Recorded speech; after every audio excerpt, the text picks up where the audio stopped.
Well, here we are back on the boat, and I have decided a few things. Number one, actually, the one most important thing is I've only been able to crack the head to here. As you saw in the last video, I took the manifold off with the carburetor,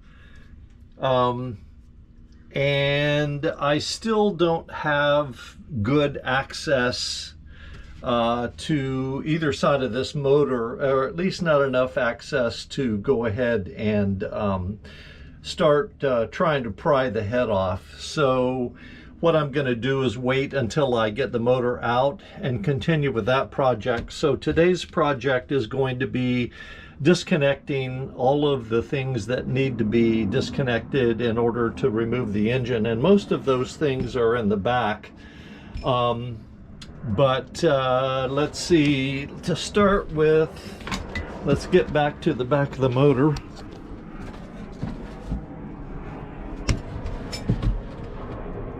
And what I'm going to disconnect today is the hose here that goes to the water pump.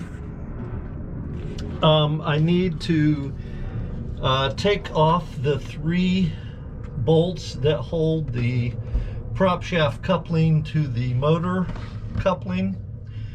I need to disconnect all of the wires on the left side of this bus bar, and I need to identify each one so that hopefully it'll be easy to put back together.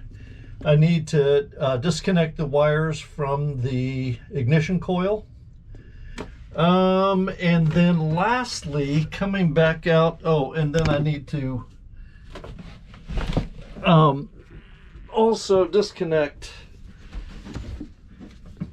or remove the mounting bolts here, and then the 2 in the back. Although for now I'm only going to disconnect the 2 front ones.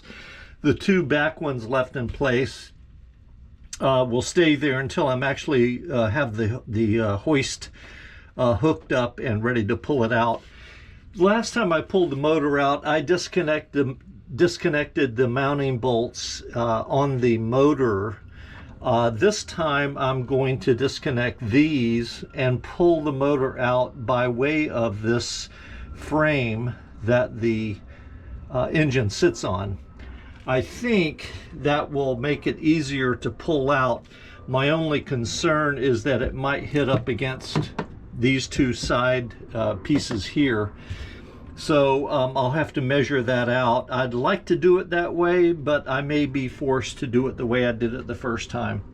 We will see as we investigate.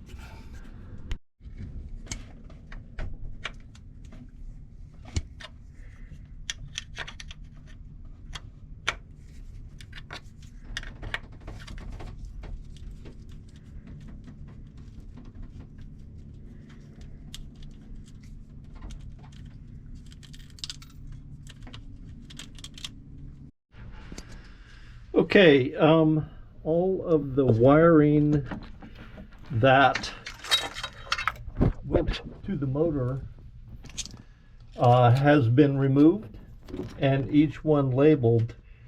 And just a word of advice: if you use these stick-on labels to do a similar project, make sure you staple those labels, because they do not stick, especially in a moist climate. But that is done, and now it's time to do the intake hose for the cooling water, the linkage for the gear shift, and the prop hub there. So that's next. So after working in the back for way too long, I have now going to hold the engine in place. What I use for this is just a piece of square aluminum, and I put some slots in it, as you can see, and those just go down here over the pegs. Like I said, they go down here over the pegs. It is kind of a tight fit.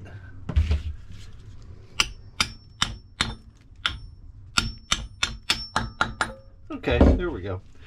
And then you can see I've got a hole here at the end of it, and I'll put a screwdriver in there and prop it in place so that the engine can't turn, and I can take out those prop shaft coupling bolts, 3 of them. So there's my setup, just a 2x4 underneath the screwdriver. It goes through the hole, that goes into the pegs, and that should hold the motor while I undo those 3 bolts. So when you're working on motors, whether it be in a car or in a boat, sometimes you really have to get creative. And having decided that I'm going to have to remove the inside bolts instead of these outside that you can see here, I'm going to have to remove the inside bolt, and I don't know if you can see it very well, but I do have to get creative here. What I had to do is put a 15/16 socket on the bottom, and thank goodness there was enough room. 15/16 socket with a ratchet, and then a 15/16 wrench on top, and I think this is upside down. No, it's right. And then a 15/16 wrench on top, and I had to hold the wrench out of the way, so I've got it zip tied to the gear linkage, supporting the wrench so it stays out of the way, and now I can use the ratchet on the bottom. But that just describes just how. And so there it is. That's the biggest, or excuse me, that's the hardest by far of the 4 to remove. Now I just need to get the nut off the top, and then I'm going to take off the one on the opposite side that this came from, and that will end the day. I'm going to leave the 2 front ones, which are very easy to get to, until I'm actually ready to lift the motor out. But I think we're just about there. Okay, I'm back at the hacienda to do some work at home after leaving the boat. So I'm taking apart the carburetor and doing it very carefully. What I've done so far is to remove the main passage plug here. I've also inside there removed the main jet with the attached washer, and I have removed the idle spring, or the idle adjusting needle and spring. And it says to make sure that as you separate the 2 halves of the carburetor, to make sure that the gasket goes with the upper housing so as not to damage the float bowl. So I'm attempting to do that. What I did is I put a razor blade, I used a razor blade like this to make sure that the gasket, separated like that, and make sure that the gasket stays with the upper half as instructed.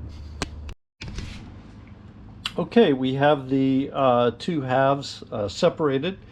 The gasket did stay with the upper half, therefore no damage was done to the float bowl. But I have to tell you, that was not easy to get that washer to stay to that side. I had to really very slowly and methodically dig inside there, but there it is in half, and now we move on to the next step. Okay, time to take the float off, removing the float pin and the float.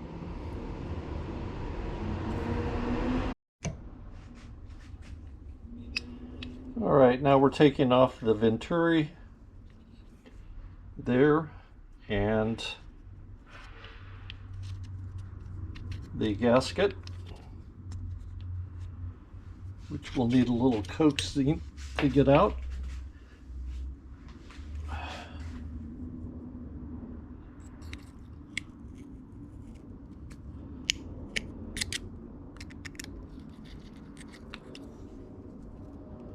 There we go.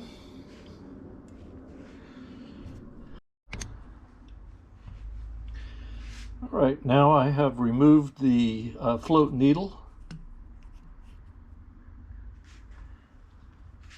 And now I'm going to remove the seat.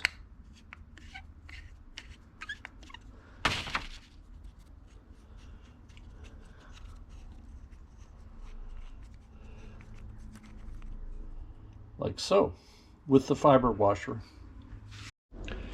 Okay, so the upper and lower housing of the carburetor have been cleaned. Parts have been replaced.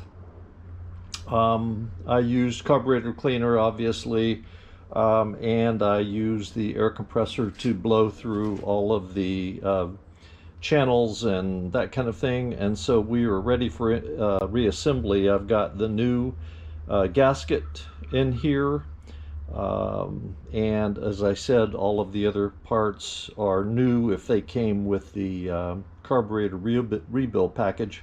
So now it's time to join the two halves back together again. Okay.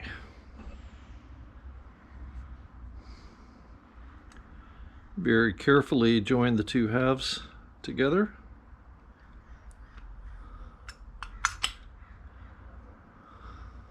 Fits like a glove. All right, we have the two halves of the housing together, and now it's just time to put the screws back in. This is a Zenith carburetor, and it has 5 screws.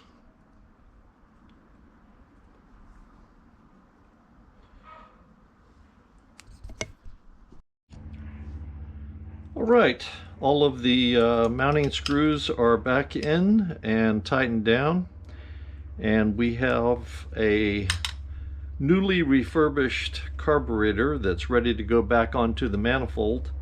And I need to clean up the manifold first before we do that, so that's next. Okay, here we are ready to pull this motor out of here. I am shooting today on my cell phone, so forgive me for it not looking as good as the GoPro. Anyway, I've got my cross members in place. The carpeted rectangle is ready to receive the engine, and what I am doing different this time, I think I had mentioned this, I built a ramp so that when it comes time to put the motor back in, I'll simply lift the motor up with the hoist or the come-alongs. I'll lift the motor up, sit it on that ramp, and hypothetically and hopefully slide that motor right back and have it sitting right where it is right now without having to do a hoist up and down and maneuvering it around and that kind of thing. So I hope it works as good as what I think it will. So now all I need to do is undo the 2 front bolts, mounting bolts, and then hook up the hoist the come-alongs and pull that baby out of here. Let's see how it goes. All right. I wasn't able to film and work at the same time, but as you can see, the motor is out of the engine bay. I just used a couple of thule straps, one wrapped around just behind the flywheel, and then one back here under the transmission. And it came out pretty well. As you can see, what I'm using here are come-alongs, 2 of them, and they are attached to this cross member that spans both sides of the companionway hatch, and everything went pretty darn smooth. So I've got it over the platform now, and I will let it down on the platform, readjust the platform's location, and that's going to be a wrap as far as getting the motor out of the engine bay. What I will do next is get some 2x4s that will screw into the 4 mounting bolt holes and extend down to the floor, to the sole, to support it side to side, just in case the boat rocks around a little bit. But a success so far, so I'm very happy.